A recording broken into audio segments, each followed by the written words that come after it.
नमस्ते दोस्तों, मैं एमानुएल स्वीडनबर्ग हूँ। मैंने 200 साल से भी पहले इस दुनिया को छोड़ दिया था, लेकिन इसने मुझे अपनी राइटिंग्स को ये आप जैसे दयालु और बुद्धिमान लोगों के साथ शेयर करने से ना ही रोका है। लॉर्ड की डिवाइन मर्सी के जरिए मुझे एक्सपीरियंस और रिफ्लेक्शन से ये समझ आया है कि हैप्पीनेस को अक्सर गलत समझा जाता है। बहुत से लोग सोचते हैं कि ये कंफर्ट, प्लेजर, ऑनर और वेल्थ में है, लेकिन ये चीज़ें अगर एक हायर पर्पस से अलग हो जाएं तो अपने ए आप में हैप्पीनेस नहीं है, बल्कि सिर्फ दिखावा है, अक्सर टेम्पोरेरी, कभी कभी धोखेबाज और अक्सर डिस्ट्रक्टिव भी है। ट्रू हैप्पीनेस इससे नहीं आती कि आपके पास क्या है, बल्कि इससे आती है कि एएपी क्या लव करते हैं। इसे नहीं कि एएपी बाहर से क्या एंजॉय करते हैं, बल्कि इसे आती है कि एएपी अपनी लाइफ को किस पर्पस के लिए डेडिकेट करते हैं। क्योंकि लव ही इंसान की लाइफ है और हैप्पीनेस वो फीलिंग है जो लव के साथ आती है जब यूज़ सही तरह से अलाइन किया जाता है। हमें स्वर्ग का एक रूप बनाने के लिए बनाया गया था ताकि हम लॉर्ड से लाइफ रिसीव करें और यूजफुल सर्विस के जरिए वापस दें। इसलिए हैप्पीनेस कोई रैंडम गिफ्ट नहीं है, न ही कुछ ऐसा है जिसे सिर्फ विल पावर से मजबूर किया जा सके, बल्कि यह व्यक्ति के लव की क्वालिटी और यूज गाइड करने वाले ट्रूथ से स्वाभाविक रूप से पैदा होती है।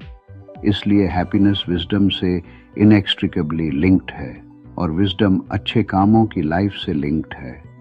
उन लोगों के बारे में सोचो जो अपनी हैप्पीनेस को पूरी तरह से फिजिकल प्लेजर्स पर आधारित करते हैं।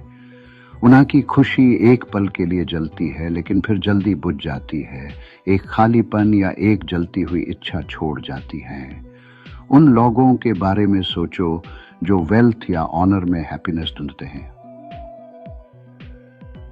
उनकी खुशी कंपैरिजन्स, कंपटीशन और खोने के डर पर निर्भर करती है।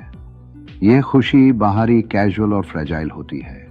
ये आत्मा से संबंधित ना ही है, बल्कि परिस्थितियों से संबंधित है, और जो परिस्थितियों पर निर्भर करता है वह अपने स्वभाव से लास्टिंग नहीं हो सकता। स्वर्ग की हैप्पीनेस अलग है। यह इंटरनल, शांत और लास्टिंग होती है, भले ही बाहरी परिस्थितियां बदल जाएं। यह अच्छे के लिए अच्छा करने और सच्चाई के लिए सच्चाई को समझने से पैदा होती। जो लोग इस हैप्पीनेस के मालिक हैं वे इसे सीधे नहीं ढूंढते, क्योंकि हैप्पीनेस जीवन का लक्ष्य नहीं है, बल्कि इसका साथी है जब जीवन सही तरीके से जिया जाता है। स्वर्ग की खुशी सेवा की खुशी है। एंजल्स आइडल नहीं होते और उन्हें एमलेस रेस्ट पसंद नहीं है। उनकी हैप्पीनेस लॉर्ड के लव के लिए और नेबर के लिए सर्विस करने में है। हर एंजल उसे सौंपे गए सर्विस की एक्सेलेंस और फेथफुलनेस के अनुसार खुश होता है, और अपने ड्यूटीज को पूरा करते समय जॉय उनके दिमाग में वैसे ही भर जाती है जैसे गर्मी और रोशनाई सूरज से दुनिया में आती है। तो हैप्पीनेस लॉर्ड के साथ यूनियन के सीधे प्रोपोर्शनल है। लॉर्ड खुद गुड और ट्रू हैं, और जहां भी उन्हें रिसीव किया जाता है वहाँ स्वर्ग होता है।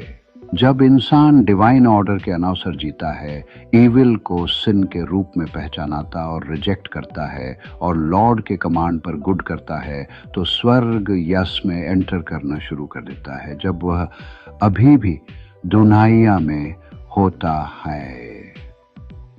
स्वर्ग की हैप्पीनेस रोजमर्रा की जिंदगी के इंटेंशंस और चॉइसेस से शुरू होती है। ये मत सोचो कि यह हैप्पीनेस स्ट्रिक्ट या बोरिंग है। इसके विपरीत ये अपनी गहराई और प्योरिटी से सभी अर्थली प्लेजर्स को पार कर जाती है। अर्थली प्लेजर्स जब प्योरिफाइड और स्पिरिचुअल पर्पसेस के अधीन होते हैं तो नष्ट नहीं होते, बल्कि कॉम्प्लीमेंट होते हैं। वे हायर ऑर्डर की जॉय का साधन बन जाते हैं।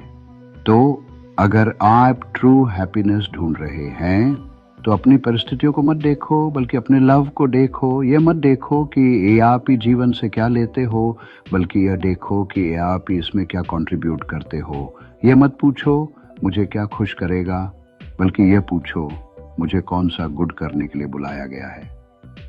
इस माइंडसेट में वो सीक्रेट है जिसे दुनिया ने इतने लंबे समय से ढूंढा है और इतना ही कम बार पाया है, क्योंकि हैप्पीनेस को पोजेस नहीं किया जाता बल्कि शेयर किया जाता है।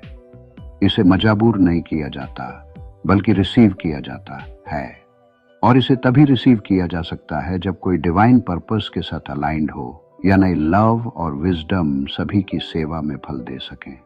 एक वाइज आदमी ने एक बार कहा था, हैप्पीनेस हमारे एग्जिस्टेंस का अंत और लक्ष्य है, और अगर हम उस रास्ते पर चलते हैं जो वहां ले जाता है तो यह हमारा अंत भी होगा। और वह रास्ता वर्च्यू, इंटीग्रिटी, लॉयल्टी, होलीनेस और गॉड की सभी कमांडमेंट्स का पालन करना है।